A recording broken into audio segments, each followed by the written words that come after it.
Inshallah, inshallah, inshallah, you'll find your way. Inshallah, inshallah, inshallah, you'll find your way. Assalamu alaikum wa rahmatullahi wa barakatuh. My name is Zaid Lusman. I became Muslim about 10 years ago, alhamdulillah, praise be to God. I was born in 1975 to a Methodist family. So I was born and raised in a Methodist family in the middle of Illinois, in kind of a more rural area. After 4 years of high school and then 4 years of college, then I started to look or relook and rethink religions through again. I decided to become Muslim.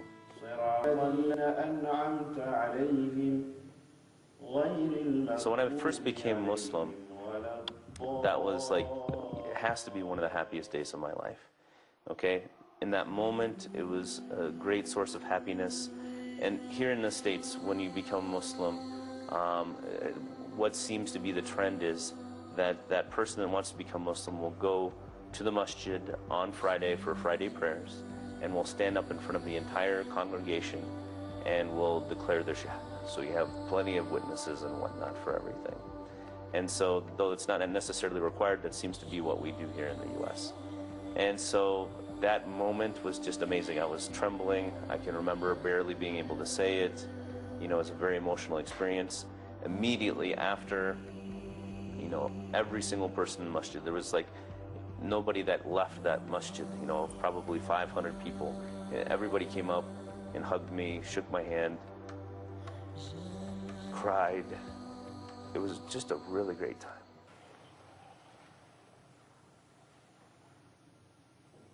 Allah.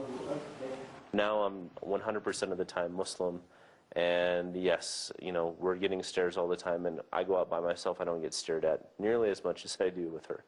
But I mean, the communities here are great, and because I think we try to be outgoing, we try to speak to the people, tell them about who we are. It's not just, you know, everything's Islam all the time.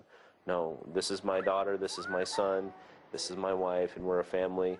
Then people can identify, and they feel more comfortable with us, and they're not going to forget us because of how we look, but then they'll remember our Islam and our character because of the people that we are and how we communicate with the people. My first exposure to Islam was when my friend in high school became Muslim. And he's also my neighbor, Michael Dan. And when Michael became Muslim, he changed a lot. Before Islam, he was doing a lot of things that were messing his life up, and he was really going down the wrong path. And he became Muslim. And when he was only 15, and he changed, and he left a lot of the things he was doing, he picked up a lot of good habits.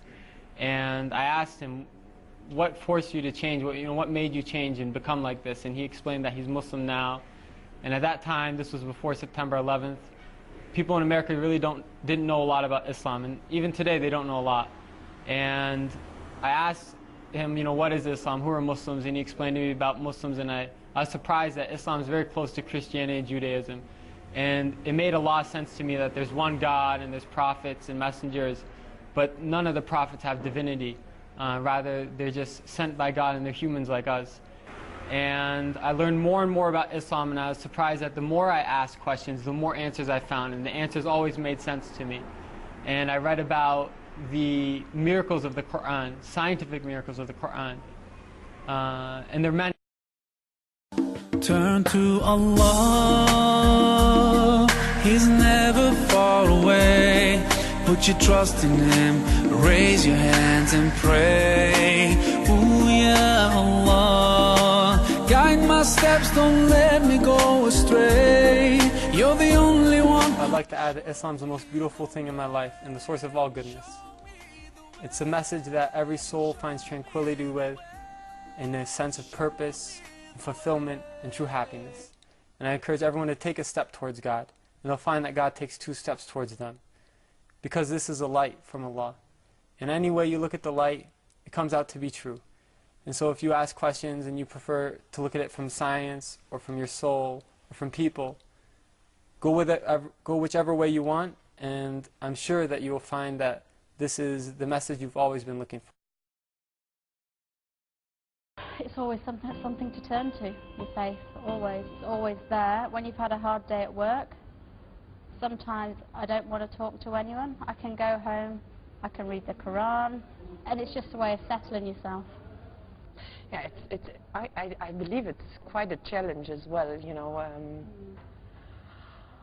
I would never have thought, I mean, coming from a non-spiritual family, I would never have thought that, you know, a prayer can make you strong, and that you even get up happily in the morning for Fajr prayer. You know, I remember it was especially on weekends that you were just tossing and turning around and didn't want to get up because there was nothing to get up.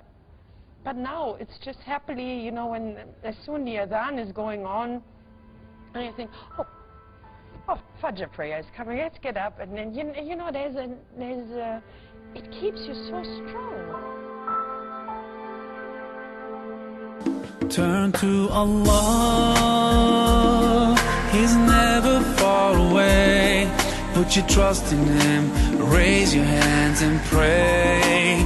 Ooh, ya Allah, guide my steps, don't let me go astray.